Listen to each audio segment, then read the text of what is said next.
Aujourd'hui, à la retraite de M. David Galki et ses avocats, nous ferons une reconstruction de la scène de l'incident qui est tout fini passé là. Et nous faisons dans la transparence et devant ces 5 avocats et nous pensons qu'il était tout correct. Quelle est la prochaine étape?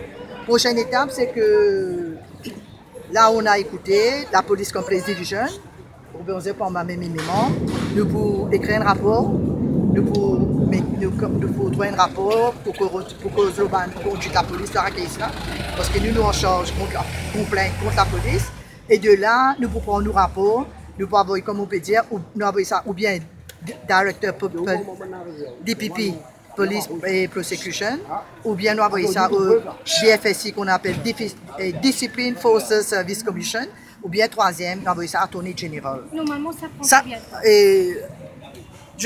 J'essaie, peut-être que la semaine prochaine, on va soumettre le rapport. Hein. On va essayer de faire le plus vite possible. Est-ce qu'on va accélérer avec le rapport? C'est pas accélérer, on va le faire et j'espère que la semaine prochaine, on peut faire plus vite que ça. Anyway. Mais la chose la plus importante, j'ai envie de dire, c'est pas seulement d'avoir un rapport dans les 3 institutions-là.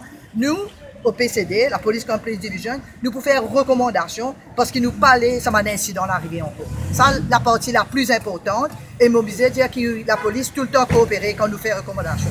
Ce n'est pas la première fois que nous faisons recommandations. Tout le monde sait qu'est-ce que nous gagnons avant. Nous faisons recommandations et la police nous fait de mieux pour comment dire, implémenter ces recommandations. Est-ce qu'il faut écouter la version de la police? Tout. On a fini d'écouter presque tous les témoins. Là, on va rédiger, etc. Comme je répète, plus important, ce sont les recommandations. Parce que nous parlons, nous, au PCD, qu'un incident comme ça se répète. OK? Merci.